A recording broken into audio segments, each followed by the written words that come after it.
કેમ છો વિદ્યાર્થી મિત્રો? મજામાં? આજે આપણે નવું ચેપ્ટર નંબર 1 રાસાયણિક પ્રક્રિયાઓ અને સમીકરણ એ શરૂ કરીશું, જે બોર્ડમાં 4 ગુણનું પૂછાય છે, જેમાંથી 1 માર્કનો એક વાક્ય ખાલી જગ્યા જેવું પૂછાશે અને 3 ગુણનો એક પ્રશ્ન પૂછાશે. એટલે કુલ ગુણભાર આ ચેપ્ટરનો છે 4 ગુણ. ચેપ્ટરનું નામ છે મિત્રો રાસાયણિક પ્રક્રિયાઓ અને સમીકરણ. તમે આગળના ધોરણોમાં ભણેલા હશો કે ફેરફાર એ 2 પ્રકારના હોય છે. કેટલાક ભૌતિક ફેરફારો હોય છે તો કેટલાક રાસાયણિક ફેરફારો હોય છે. તો જે પ્રક્રિયા દરમિયાન રાસાયણિક ફેરફારો થતા હોય તેવી પ્રક્રિયાને આપણે કહીશું રાસાયણિક પ્રક્રિયાઓ, અને જે પ્રક્રિયા દરમિયાન ભૌતિક ફેરફાર થતા હોય એને આપણે કહીશું ભૌતિક પ્રક્રિયા. આ ચેપ્ટરમાં આપણે રાસાયણિક પ્રક્રિયાનો અભ્યાસ કરવાનો છે. તો એનો અભ્યાસ શરૂ કરવા આપણે આપણી આસપાસ રોજિંદા જીવનમાં થતી કેટલીક રાસાયણિક પ્રક્રિયાઓ, જે કેટલીક આપણે અનુભવી હશે, કેટલીક જોયેલી હશે, એવી કેટલીક પ્રક્રિયા વિશે માહિતી મેળવીએ. તો પહેલા નંબરની પ્રક્રિયા છે, ઉનાળામાં ઓરડાને તાપમાને મૂકેલ દૂધ બગડી જાય છે. આનો અનુભવ લગભગ મોટા ભાગનાએ કરેલો હોય કે ઉનાળામાં જો દૂધને તમે થોડા સમય માટે બહાર મૂકી રાખો તો એ થોડા સમયમાં શું થાય છે? બગડી જાય છે. અને ઠંડકવાળા વાતાવરણમાં મૂકી રાખવું જરૂરી હોય છે. બહાર મૂકેલું હોય તો એ શું થઈ જાય છે? બગડી જાય છે. તો આ જે દૂધમાં ફેરફાર થયો, દૂધમાંથી દહીં બન્યું, બગડી ગયું, આ એક પ્રકારનો રાસાયણિક ફેરફાર છે. બીજા નંબરનો એક ફેરફાર જેનો પણ આપણે અનુભવ કરેલો હોય, લોખંડની વસ્તુઓને ભેજવાળી હવામાં મૂકતા તેને કાટ લાગે છે. ખાસ કરીને ચોમાસાની ઋતુમાં લોખંડની વસ્તુઓ હોય એ ભીની થાય અથવા તો ભેજવાળી જગ્યામાં પડેલી હોય તો થોડા સમય પછી તેના ઉપર કાટ લાગી જાય છે. ત્રીજા નંબરની વસ્તુ છે દ્રાક્ષનું આથમણ થવું, ટૂંકમાં આથો આવવો, એ પણ એક રાસાયણિક પ્રક્રિયા છે. દ્રાક્ષનું આથમણ થઈ અને આલ્કોહોલ બને છે. આલ્કોહોલ એટલે દારૂ. તો આ જે દેશી દારૂ બનાવવા વપરાય છે, દ્રાક્ષનું આથો લાવવામાં આવે છે, સડેલા ફળો એ બધું વપરાય છે. તો એ પણ એક રાસાયણિક પ્રક્રિયા છે.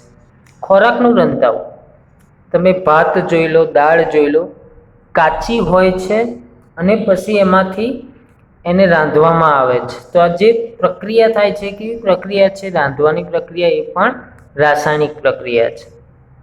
આપણા શરીરમાં ખોરાકનું પાચન થવું, આપણે રોજબરોજમાં ઘણી બધી વસ્તુઓ શરીરમાં ખોરાક તરીકે લઈએ છીએ. એ બધી જ વસ્તુઓનું આપણા જઠરમાં પાચન થાય છે. પાચન તંત્ર દ્વારા એનું પાચન થાય છે. તો આ જે પાચન થાય છે એ પણ કેવી પ્રક્રિયા છે? પાચનના અંતે વિવિધ પોષક દ્રવ્યો આપણને મળે છે, પ્રોટીન, ચરબી. તો આ બધું છૂટું પડે છે. એ કઈ રીતે? તો એ રાસાયણિક પ્રક્રિયાને કારણે. શ્વાસોશ્વાસ દરમિયાન થતી ક્રિયા, શ્વાસ અને ઉશ્વાસ, આપણે શરીરની અંદર ઓક્સિજન લઈએ અને કાર્બન ડાયોક્સાઇડ બહાર કાઢીએ. આ ક્રિયાને આપણે શું કહીએ છીએ? શ્વાસોશ્વાસ. તો શ્વાસોશ્વાસ દરમિયાન શરીરમાં શક્તિ ઉત્પન્ન થતી હોય છે ગ્લુકોઝના વિઘટન દ્વારા. તો આ પ્રક્રિયા પણ કેવી પ્રક્રિયા છે? રાસાયણિક પ્રક્રિયા છે. ફળોનું પાકવું, તમે કોઈ પણ કાચા ફળોને ઘરે લાવી અને મૂકી રાખશો તો એ ફળો થોડા સમય બાદ શું થાય છે? પાકી જાય છે. દાખલા તરીકે કાચી કેરીને થોડો સમય તમે મૂકી રાખો તો એ પણ પાકી જાય છે. તો ફળોનું પાકવું એ પણ કેવી પ્રક્રિયા છે? રાસાયણિક પ્રક્રિયાઓ છે. તો અહીંયા આગળ એક નાનો એવો પ્રશ્ન 2 ગુણનો પૂર્ણ થાય છે આપણો, કે રોજિંદા જીવનમાં જોવા મળતી રાસાયણિક પ્રક્રિયાઓ જણાવો. તો તમે આ ઉદાહરણો તેમાં આપી શકો છો. હવે રાસાયણિક પ્રક્રિયા કોને કહેવાય? શું થાય તો આપણને ખબર પડે કે આ રાસાયણિક પ્રક્રિયા થઈ છે? એ જાણવું જરૂરી છે. આ બધામાં આપણે કહ્યું કે રાસાયણિક પ્રક્રિયા થાય છે, પણ એવું આપણે શાને આધારે કહ્યું કે આ રાસાયણિક પ્રક્રિયા જ થઈ છે? તો એ સમજવા માટે આપણે કેટલીક પ્રવૃત્તિઓનો અભ્યાસ કરવાનો છે.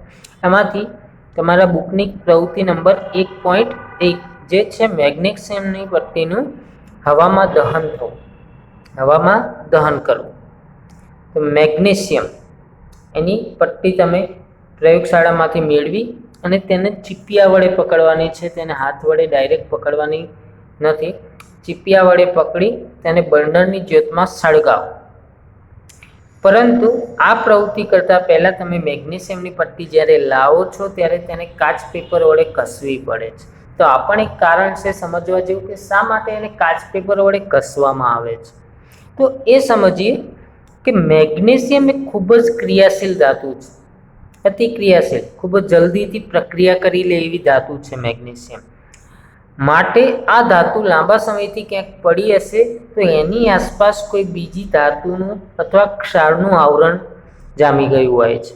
એટલે આ આવરણ જે વધારાનું ઉપર જામી ગયું હોય છે પડ, એ દૂર કરવા આપણે એના પર કાચ પેપર ઘસીશું, જેથી કરી અને મેગ્નેશિયમની પટ્ટી એકદમ સાફ થઈ જશે.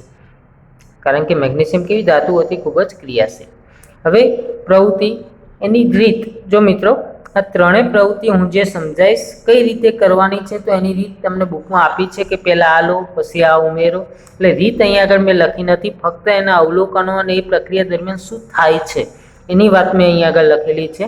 હું બોલું છું એ રીત છે એટલું યાદ રાખજો કે મેગ્નેશિયમની પટ્ટીને ચીપિયા વડે પકડી તેને બર્નરની જ્યોતમાં સળગાવવામાં આવે છે. હવે સળગાવો છો ત્યારે શું થાય છે તો તે સફેદ જ્યોતથી સળગે છે. કેવી જ્યોતથી સળગશે?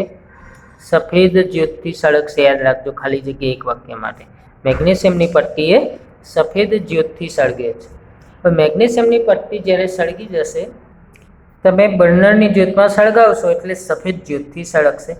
અને સફેદ જ્યોતથી સળગે છે, બાદમાં તમે એની નીચે એક વોચ ગ્લાસ તમને રાખવાનું કીધું છે, જ્યાં સળગાવો છો એની નીચે વોચ ગ્લાસ એટલે કાચની એક ડીશ. તો તમે જોશો એમાં સફેદ રાખ તમને મળશે. એ ડીશમાં સળગશે એટલે જેમ આપણે લાકડાને સળગાવીએ છીએ તો નીચે રાખ પડે છે, એ રીતે આ પટ્ટીને સળગાવશો એટલે તમને સફેદ રંગની રાખ જોવા મળશે. સફેદ રંગની રાખ એ કયો પદાર્થ હોય છે તો એ હોય છે મેગ્નેશિયમ ઓક્સાઇડ. મેગ્નેશિયમની પટ્ટીને હવામાં દહન કરાવશો. હવે બીજી વસ્તુ મિત્રો, હવામાં કોઈ પણ વસ્તુનું દહન ક્યારે થાય? તમે આગળના ધોરણમાં ભણ્યા છો કે કોઈ પણ વસ્તુનું દહન તમે ક્યારે કરી શકો? ઓક્સિજનની હાજરી હોય તો જ. ઓક્સિજન જ્યારે પદાર્થ સાથે સંયોજાય તો જ દહન થશે. ઓક્સિજનની હાજરી વગર દહન થતું નથી. તમે આગળના ધોરણોમાં એ અભ્યાસ કરેલો હશે કે મીણબત્તીને સળગાવી ઉપર ગ્લાસ ઊંધો વાળી દેવામાં આવે તો મીણબત્તી થોડા સમય બાદ બુઝાઈ જાય છે. કેમ? કારણ કે એને ઓક્સિજન મળતો નથી. ટૂંકમાં મેગ્નેશિયમનું દહન થયું એટલે એની સાથે કયો પદાર્થ સંયોજાયો હશે? ઓક્સિજન. તો અહીંયા આગળ જે પ્રક્રિયા થઈ એનું આપણે શાબ્દિક વર્ણન સમીકરણ સ્વરૂપે આ રીતે આપી શકીએ કે મેગ્નેશિયમ એની સાથે કોણ સંયોજાયો? ઓક્સિજન. એટલે કે મેગ્નેશિયમ અને ઓક્સિજન બંને ભેગા થયા એટલે આપણને કયો પદાર્થ મળ્યો? મેગ્નેશિયમ ઓક્સાઇડ મળ્યો. હવે આ જ વસ્તુને આપણે સંક્ષિપ્ત સ્વરૂપમાં સમીકરણ સ્વરૂપે અહીં દર્શાવેલ છે. સમીકરણ એના વિશે આપણે આગળ માહિતી મેળવવાની જ છે. પ્રવૃત્તિને લગતું છે એટલે મેં અહીં આગળ તમને બતાવી દીધું છે. એટલે હાલ બહુ ચિંતા કરવાની જરૂર નથી. મેગ્નેશિયમની સંજ્ઞા છે Mg, ઓક્સિજન એટલે O2 અને મેગ્નેશિયમ ઓક્સાઇડ એટલે MgO. હવે અહીંયા અને અહીંયા બે કેમ મૂક્યા અને અહીંયા કેમ ના મૂક્યા એ સમજવા માટે આપણે આગળના વિડીયોમાં રાસાયણિક સંતુલનનો અભ્યાસ કરવાનો છે, સમતોલિત સમીકરણનો, ત્યારે શીખીશું. અત્યારે બહુ એની ચિંતા કરવાની જરૂર નથી. બરાબર? ટૂંકમાં આ પ્રવૃત્તિનું આ સમીકરણ થઈ ગયું. બરાબર છે? તો આ પહેલી પ્રવૃત્તિ આપણને મળી. તો આ પ્રવૃત્તિ ઉપરથી આપણે એક અવલોકન કર્યું કે મેગ્નેશિયમ આપણી જોડે પહેલાં કયા સ્વરૂપે હતું? એક પટ્ટી સ્વરૂપે. અને પ્રક્રિયાને અંતે જે મળ્યું એ કેવા સ્વરૂપે મળ્યું? રાખ એટલે પાવડર સ્વરૂપે મળ્યું. તો આખું એનું ભૌતિક સ્વરૂપ બદલાઈ ગયું પ્રક્રિયાને અંતે. તો આ પ્રવૃત્તિ ઉપરથી આપણે એવું કહી શકીએ એવી કોઈ પ્રક્રિયા જેમાં ભૌતિક સ્વરૂપ, ભૌતિક અવસ્થા બદલાઈ જતી હોય એને તમે રાસાયણિક પ્રક્રિયા કહી શકો. ટૂંકમાં રાસાયણિક પ્રક્રિયા દરમિયાન પદાર્થોની ભૌતિક અવસ્થા બદલાઈ શકે છે, એ આનો નિર્ણય તમે કહી શકો આ પ્રવૃત્તિ પરથી. હવે આપણે મિત્રો જોઈએ પ્રવૃત્તિ નંબર 1.2.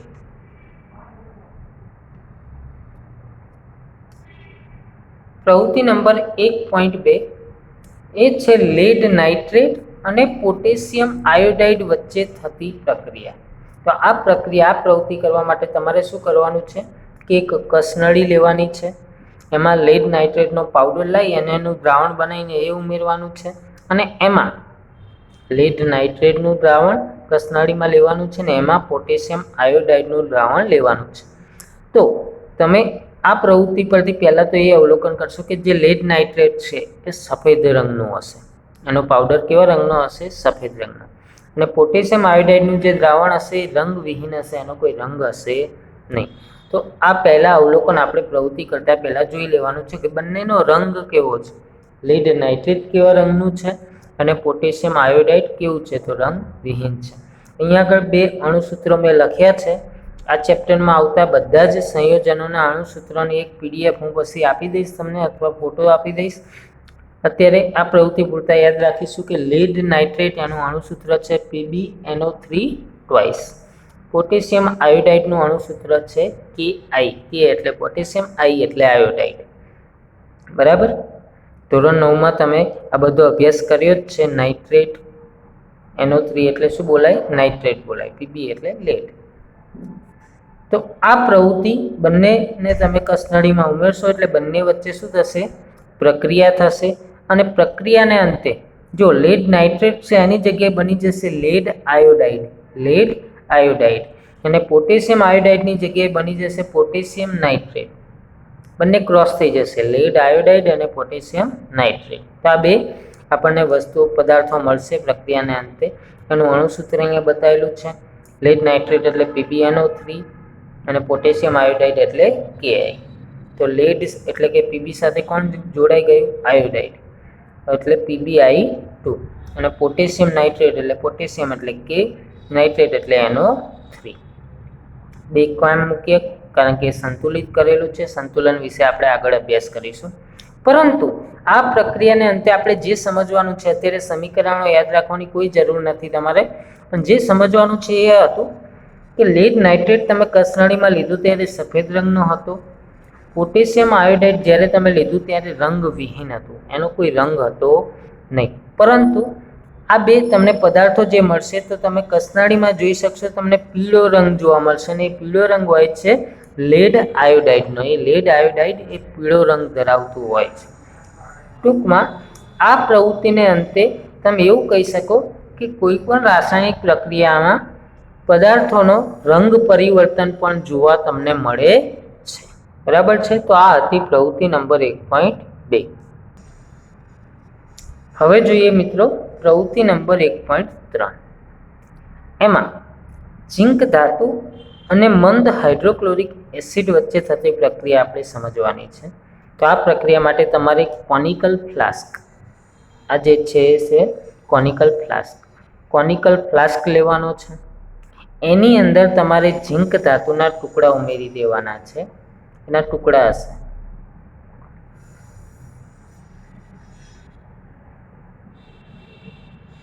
ઝિંકના ટુકડા ઉમેરવાના છે. અને પછી એની અંદર એસિડ, હાઇડ્રોક્લોરિક એસિડ લઈ શકો અથવા તો સલ્ફ્યુરિક એસિડ, બંનેમાંથી કોઈ પણ એસિડ લઈ શકો. એ એસિડ તમારે ઉમેરવાનો છે. અને પછી ઉપર તમારે એક રબરનું બૂચ લગાવી દેવાનું છે, જેમાં એક કાચની નળી.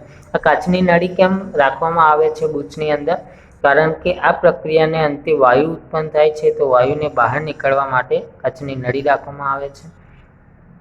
તો આ રીતની આ સાધન સામગ્રી છે આ પ્રક્રિયામાં. ને રીત બહુ સિમ્પલ છે કે કોનિકલ ફ્લાસ્ક લો, તેમાં ઝિંકના ટુકડા ઉમેરો, તેની અંદર મંદ હાઇડ્રોક્લોરિક એસિડ ઉમેરો અને પ્રક્રિયાનું અવલોકન કરો. તો પ્રક્રિયાનું તમે અવલોકન કરશો એટલે તમને જોવા મળશે, જેવો તમે અહીંયા એસિડ ઉમેરશો એટલે તમને અહીંયા આગળ પરપોટા જોવા મળશે. એ પરપોટા હોય છે હાઇડ્રોજન વાયુના. એ પરપોટા હાઇડ્રોજન વાયુના હોય છે. એટલે કે ઝિંકના ટુકડા મંદ હાઇડ્રોક્લોરિક એસિડ સાથે પ્રક્રિયા કરી હાઇડ્રોજન વાયુ ઉત્પન્ન કરે છે, એવું આપણે કહી શકીએ. બીજી વસ્તુ અવલોકન દરમિયાન કે તમે જો કોનિકલ ફ્લાસ્કને બહારથી અડશો તો તમને ગરમ લાગશે. તો તમે કહી શકો કે આ જે પણ પ્રક્રિયા થઈ છે એ દરમિયાન શું ઉત્પન્ન થયું હશે? ઉષ્મા. એના કારણે આ કોનિકલ ફ્લાસ્ક એ કેવો થયો? ગરમ થયો. મતલબ તાપમાનમાં શું થયો કહેવાય? ફેરફાર થયો કહેવાય. તો આ પ્રક્રિયા પરથી આપણે 2 અવલોકન કહી શકીએ. એક તો રાસાયણિક પ્રક્રિયાઓને અંતે વાયુ ઉત્પન્ન થઈ શકે છે. બીજું તાપમાનમાં પણ ફેરફાર થઈ શકે છે, કારણ કે આ ફ્લાસ્ક આપણને કેવો લાગ્યો? ગરમ લાગ્યો. ખ્યાલ આવ્યો? તો ત્રણ પ્રવૃત્તિ પરથી આપણે કેટલાક અવલોકનો પર ઉતરી આવીએ એ પહેલાં આ પ્રક્રિયાનું સમીકરણ જોઈ લઈએ કે આપણે ઝીંક ધાતુના ટુકડા લીધા હતા, એમાં એસિડ હાઇડ્રોક્લોરિક એસિડ એનું અણુસૂત્ર છે HCl એ ઉમેર્યું તો બંને વચ્ચે પ્રક્રિયા થઈ. એક તો H2 વાયુ આપણને મળે છે અને ZnCl2 મળે છે. અહીં આગળ સમીકરણ સંતુલિત મારે રહી ગયું છે, અહીં આગળ 2 લખવા પડશે કારણ કે H2 એટલે Hના 2 પરમાણુ છે તો આ બાજુ 2 હોવા જોઈએ તો H2 Cl2 થઈ ગયા. આ સંતુલન છે આપણે આગળ જોવાનું છે એટલે બહુ અહીં આગળ આપણે ચિંતા એની કરતા નથી. તો મિત્રો આપણે આ ત્રણ પ્રવૃત્તિ જોઈ. હવે આપણે આગળ આ ત્રણ પ્રવૃત્તિ પરથી કયા નિષ્કર્ષ પર ઉતરીએ એ જોઈએ. તો એના ઉપરથી એક પ્રશ્ન આપણે કરી શકીએ કે રાસાયણિક પ્રક્રિયા દરમિયાન કેવા ફેરફારો થાય છે. તો પહેલી પ્રવૃત્તિ આપણે જોઈ હતી મેગ્નેશિયમ વાળી, એના ઉપરથી પદાર્થની ભૌતિક અવસ્થા બદલાય છે એવું કહી શક્યા. બીજી પ્રવૃત્તિ જોઈ લેડ નાઇટ્રેટના પાવડર વાળી, તો એમાં રંગ પરિવર્તન થયું હતું. સફેદ અને રંગવિહીન પદાર્થ લીધો તો આપણને અંતમાં પીળા રંગનો પદાર્થ મળ્યો હતો. એટલે કે રાસાયણિક પ્રક્રિયાઓ દરમિયાન પદાર્થમાં રંગ પરિવર્તન પણ જોવા મળે છે. અને ત્રીજા નંબરની જે પ્રવૃત્તિ જોઈ એમાં તમે જોયું કે H2 વાયુ ઉત્પન્ન થયો હતો, એટલે કે અમુક વાયુઓ પણ ઉત્પન્ન થઈ શકે. એવું ના હોય કે બધી પ્રવૃત્તિમાં બધી પ્રક્રિયામાં H2 વાયુ જ ઉત્પન્ન થતું હોય, પરંતુ ગમે તે કોઈ વાયુ ઉત્પન્ન થઈ શકે છે એવું આપણે કહી શકીએ. અને ફ્લાસ્ક ગરમ થયો તો એના આધારે આપણે કહી શકીએ કે પદાર્થના તાપમાનમાં પણ ફેરફાર થાય છે. તો રાસાયણિક પ્રક્રિયા દરમિયાન કેવા પ્રકારના ફેરફારો થાય છે એ તમે કહી શકો છો. બરાબર, આ 4 પ્રકારના ફેરફારો થાય છે. હવે આગળ આપણે ત્રણેય પ્રવૃત્તિમાં સમીકરણો લખ્યા હતા. તો આ રાસાયણિક સમીકરણ કેવી રીતે લખાય એ આપણી પાસે પ્રશ્ન છે અને એમાં અંદર આવતા પદાર્થોને શું કહેવામાં આવે છે એના વિશે આપણે શીખવાનું છે. તો આપણે એના માટે જે પહેલી પ્રવૃત્તિ કરી એનું ઉદાહરણ અહીંયા આગળ લઈશું કે મેગ્નેશિયમની પટ્ટીનું ઓક્સિજનની હાજરીમાં દહન થતાં શું બન્યું હતું? મેગ્નેશિયમ ઓક્સાઇડ બને છે. અને એનું શાબ્દિક વર્ણન આપણે આ પ્રમાણે આપી શકીએ, મેગ્નેશિયમ વત્તા ઓક્સિજન શું આપે છે? Magnesium oxide. તો આના ઉપરથી આપણે કેટલાક શબ્દો સમજવાના છે. પહેલાં તો પ્રક્રિયકો. તો સમીકરણમાં આ સમીકરણ હોય કોઈ પણ અથવા તો કોઈ પણ પ્રક્રિયા તમે કહી શકો. તો કોઈ પણ પ્રક્રિયામાં જેમની વચ્ચે પ્રક્રિયા થતી હોય, કોની વચ્ચે પ્રક્રિયા થાય છે? મેગ્નેશિયમ અને ઓક્સિજનની વચ્ચે. આ પદાર્થ શું છે? મળે છે અંતમાં. પ્રક્રિયા આ બંનેની વચ્ચે થાય છે. તો જેમની વચ્ચે પ્રક્રિયા થતી હોય એમને કહીશું પ્રક્રિયકો. અને અંતમાં જે મળતું હોય એને કહેવાય નિપજો. અહીં આગળ એક જ મળે છે એટલે નિપજ કીધું છે, એક કરતાં વધુ હોય તો નિપજો મળે છે. અને પ્રક્રિયકો હંમેશા સમીકરણમાં ડાબી બાજુએ દર્શાવાય, નિપજો હંમેશા સમીકરણમાં જમણી બાજુએ દર્શાવાય. બરાબર, તો એના અહીંયા આગળ મુદ્દા આપણે લખેલા છે. સમીકરણમાં જેમની વચ્ચે પ્રક્રિયા થતી હોય એને શું કીધું? પ્રક્રિયકો. અને એને ડાબી બાજુએ દર્શાવાય છે. સમીકરણને પ્રક્રિયાને અંતે જે નવા પદાર્થો મળતા હોય એને આપણે કહીશું નિપજો. એને હંમેશા જમણી બાજુએ દર્શાવાય છે. પ્રક્રિયકો અને નિપજો બંનેની વચ્ચે તીરની નિશાની મૂકવામાં આવે છે, જે દર્શાવે છે કે આમની વચ્ચે પ્રક્રિયા થઈ અને આ મળે છે. બરાબર, પ્રક્રિયકો અને નિપજો વચ્ચે તીરની નિશાની મૂકવામાં આવે છે.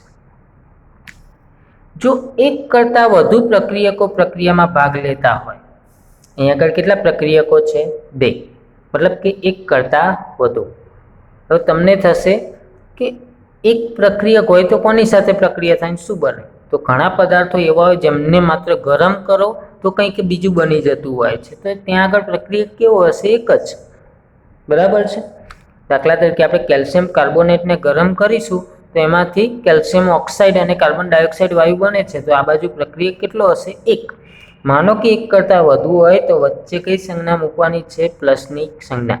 એ જ રીતે આ બાજુ પણ એ જ નિયમ લાગુ પડે છે. અહીંયા આગળ એક જ પદાર્થ મળ્યો છે, પણ માનો કે એક કરતાં વધુ 2 પદાર્થો મળ્યા હોત તો બંનેની વચ્ચે કઈ સંજ્ઞા મૂકે? તો આપણે પ્લસ.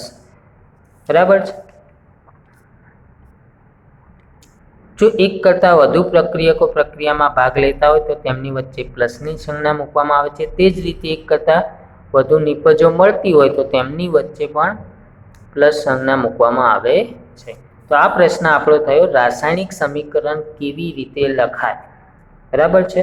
તો એક ઉદાહરણ લઈ લેવાનું, એના ઉપરથી પ્રક્રિયકોની વ્યાખ્યા, કઈ બાજુ લખવામાં આવે છે, નિપજો કોને કહેવાય, એને કઈ બાજુ એટલે કે જમણી બાજુ લખવામાં આવે છે, પ્રક્રિયકો અને નિપજો વચ્ચે કઈ નિશાની, એક કરતાં વધુ પ્રક્રિયકો હોય તો વચ્ચે કઈ સંજ્ઞા, અંતમાં એક કરતાં વધુ નિપજો ઉત્પન્ન થતી હોય તો તેમની વચ્ચે પ્લસની સંજ્ઞા મૂકવામાં આવે છે। આટલા મુદ્દા આપણે લખવાના થાય છે મિત્રો, બરાબર છે।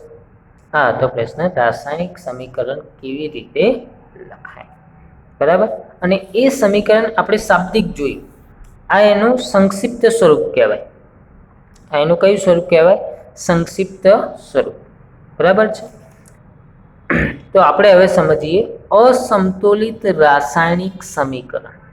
મેં તમને હમણાં જ પ્રવૃત્તિ વખતે કહ્યું હતું કે રાસાયણિક સમીકરણને સમતોલિત કરવું જરૂરી હોય છે, એ પ્રશ્ન પણ આપણે એના પછી ભણવાનો જ છે, પરંતુ જે સમીકરણને સમતોલિત ન કરેલું હોય એને આપણે કહીશું અસમતોલિત સમીકરણ।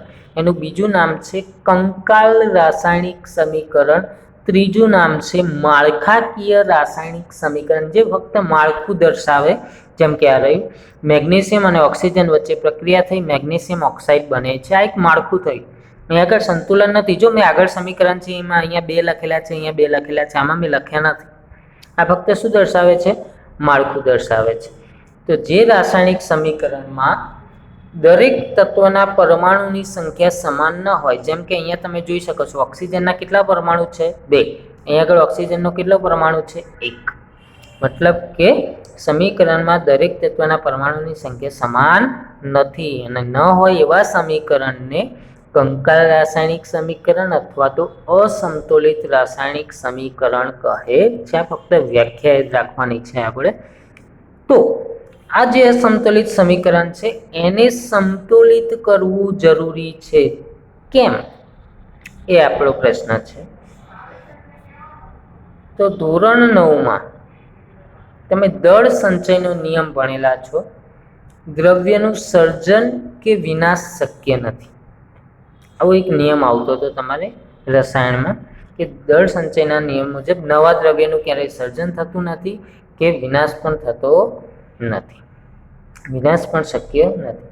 તો અહીંયા આગળ મેગ્નેશિયમ માનો કે તમે 50 ગ્રામ લીધો હોય અને અહીં ઓક્સિજન લીધો હોય 75 ગ્રામ, તો ટોટલ કેટલી વસ્તુ તમે લીધી, 50 ને 25 75 ગ્રામ, પરંતુ અહીંયા જે મેગ્નેશિયમ ઓક્સાઇડ મળે છે માનો કે હોય 25 ગ્રામનો, તો આવું ક્યારેય શક્ય નથી। આ બાજુ તમે દળ લીધું છે 75 ગ્રામ, તો આ બાજુ જેટલા પણ પદાર્થો મળે એમનું કુલ દળ કેટલું થવું જોઈએ, 75 થવું જોઈએ, એવું આપણે દળ સંચયના નિયમ મુજબ કહી શકીએ કે જેથી રાસાયણિક પ્રક્રિયા દરમિયાન પ્રક્રિયકો અને નિપજોનું દળ કેવું રહેવું જોઈએ, સમાન। આ બાજુ જેટલું વજન લીધું હોય, જેટલું દળ લીધું હોય એટલું જ દળ આ બાજુ આપણને મળવું જોઈએ, કારણ કે નિયમ આપણને કહે છે કે દ્રવ્યનું સર્જન કે વિનાશ શક્ય નથી, વધી પણ ન જવું જોઈએ। આ બાજુ તમે 75 ગ્રામ લીધું ને આ બાજુ 100 ગ્રામ ના મળે, કેમ, નવું સર્જન થવાનું નથી। આ બાજુ 75 ગ્રામ લીધું ને આ બાજુ 50 ગ્રામ ના મળે, ઓછું પણ થવાનું નથી, કેમ, કારણ કે વિનાશ શક્ય નથી। એટલે કે રાસાયણિક પ્રક્રિયા દરમિયાન પ્રક્રિયકો અને નિપજો આમના દળ કેવા રહે છે, સમાન રહે છે। તો સમાન ક્યારે રહી શકે, જ્યારે બંને બાજુ પરમાણુઓની સંખ્યા સમાન રહેતી હોય તો। પરિણામે રાસાયણિક સમીકરણમાં રહેલા પ્રત્યેક તત્વના પરમાણુની સંખ્યા બંને બાજુ કેવી રાખવી જોઈએ, સમાન રાખવી જરૂરી છે, તો જ સમાન રહેશે। મેગ્નેશિયમના પરમાણુ આ બાજુ 2 હોય ને આ બાજુ 2 બતાવો તો મેગ્નેશિયમ સરખું રહેશે, ઓક્સિજન 2 હોય ઓક્સિજન 2 બતાવો તો એ પણ સમાન રહેશે, જેથી કરીને તમે દળ માપો તો દળ પણ કેવા આવે, સમાન આવે, અને દળ સંચયના નિયમનું પાલન થાય। તો એટલા માટે રાસાયણિક સમીકરણને સમતોલિત કરવું જરૂરી છે। હવે સમીકરણના સમતોલન વિશે આપણે આગળના વિડીયોમાં અભ્યાસ કરવાનો છે। અહીંયા સુધી તમારે આજે જેટલી પણ પ્રવૃત્તિ છે એ પ્રવૃત્તિની રીત બુકમાંથી ઉતારી અવલોકનો જે મેં લખેલા છે એ રીતે તમારે લખવાના રહેશે, ને આ બધા જ પ્રશ્નો જે આજે ભણ્યા તે બધા જ પ્રશ્નો નોટબુકમાં લખવાના તમારે રહેશે। જય હિન્દ।